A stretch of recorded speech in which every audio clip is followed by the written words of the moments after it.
think adapting in general has always been difficult for anyone, the human race especially, and mostly for us. I think anyone who's Gen X, Gen Y, and Gen Z. I think Gen Y and Gen Z in general tend to have the hardest time with adapting. So I would love to call myself Gen Z, but I think I'm more like Gen Y.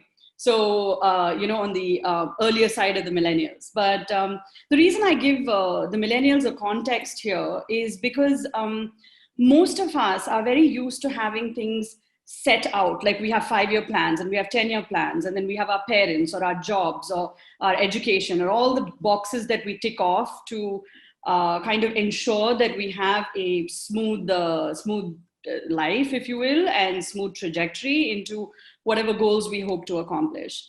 However, we're not very used to change, and especially the kind of shocking change that the pandemic has brought about has completely thrown everyone, as far as I can see, off course. In fact, I recently wrote a piece for a book. It's an anthology called Life During COVID-19. And I wrote a piece on resilience.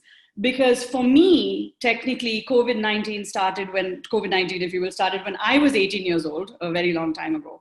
But the reason I say that is because when I was getting ready to go to college in the US, and I was living in India at the time, I grew up in Chennai. And when I was ready to go ahead and take on the world and achieve all the dreams that I had a massive near fatal car accident where I lost my face essentially. So I had 455 skull fractures. I lost 75% of my vision, and it was all over. It was all over on that day, March 16, 2002. So for me, if you will, I had to accommodate change, not just change, but devastation at a very, very young age. And I think the reason I feel empathetic and very sort of in tune with everyone around me right now is because they're sort of experiencing it in their own ways as well. Not that I'm sure people have had their own kinds of challenges, but this is a very complete sort of change in terms of, businesses are shutting down, people are losing jobs, schools aren't opening, anyone who was planning to start a degree in 2020 is probably reconsidering, gap years are being forced on people. And of course, the economics of it is always a stressor. So the reason I feel I wanted to give you a little bit of background before I address the new normal is because this new normal has taken so much away from us.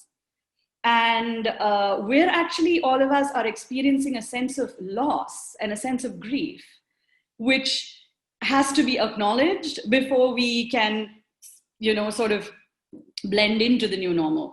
In fact, the fact remains we do all have technology, and work from home is facilitated with, Wi-Fi and, having you on the other side of I feel like we're sitting next to each other, but that's, with the internet and all that it has.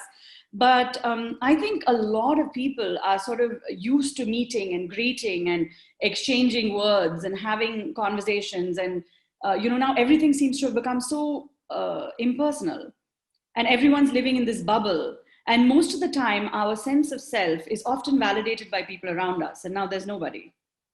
I mean, unless your computer suddenly has a voice and tells you you're looking beautiful or you're okay or tomorrow is going to be fine. Most of us have lost our systems of, feeling okay, and I use okay loosely. But so to address, how the new normal, I think for me, I guess I am used to extreme states of adaptation since I was very young. But the way I'm seeing people around me adapt, I think corporates which are being, sort of have been early adopters of technology, in fact, who had adopted technology even before the pandemic, are finding it a lot easier. And people who are possibly working in the technology sector itself before this were not necessarily too, the whole concept of work from home wasn't too foreign to them, or they were kind of used to picking up their laptops and moving along. But for most of this country, if not the entire world, we've lost our sense of self in terms of who we are in reflection to somebody else. It's the proverbial tree in the forest, right? It only exists if somebody sees you. So now we're all experiencing like, wait, new normal. Now, do I exist? Do I not exist? Does my life matter? Does it not matter? I think some very big questions are coming up, but I don't want to, run away with this. So please, I hope I sort of in some way answered your question. But the new normal, I think, has also been, while the word started, I think people who started using it in May, I believe May, June, and until a vaccine is found, I think this is going to be the way things are. And even if we do find a vaccine, I'm not sure people are going to want to go back to the way their lives were before, because there on the other side, there's an upside to this new normal, because there actually is an upside, and I'm always called an eternal optimist, so I must share that with you. It's that we never have time to do everything that we always wanted to do, because you're calling people are coming over, you're at work, you're traveling, you've always got too much to do, and there's so much chaos and noise and all of that. But I find people who have sort of adjusted, or at least are trying to embrace this new normal, are starting to pick up hobbies, old projects, art, creativity, and pursue goals that had sort of somehow found their way shoved off into the cupboard somewhere, because they were too busy in the rat race, if you will.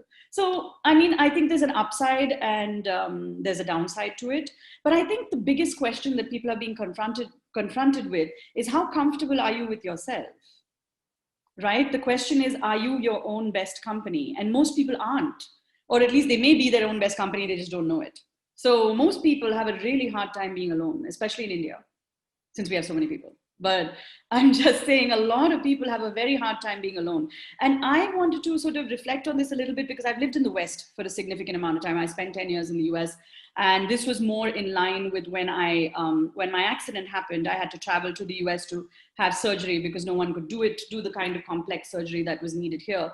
So I spent 3 years in the hospital, actually 3 years, 3 of my most formative years, where I didn't know if I was going to live the next day. And my face was gone, and I didn't see my mother for 2 years.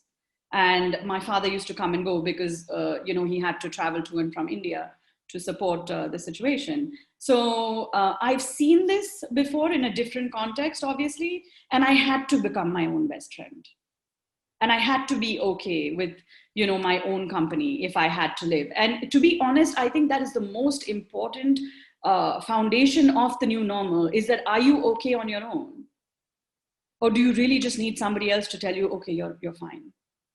So, I think this is going to be the biggest challenge, if you will, but also in a sense, a very big opportunity. A very big opportunity, an opportunity to be independent, emotionally independent, spiritually independent. Even if the economics are currently under siege, there are other wins to be had, in my opinion. So the new normal presents both opportunities and challenges.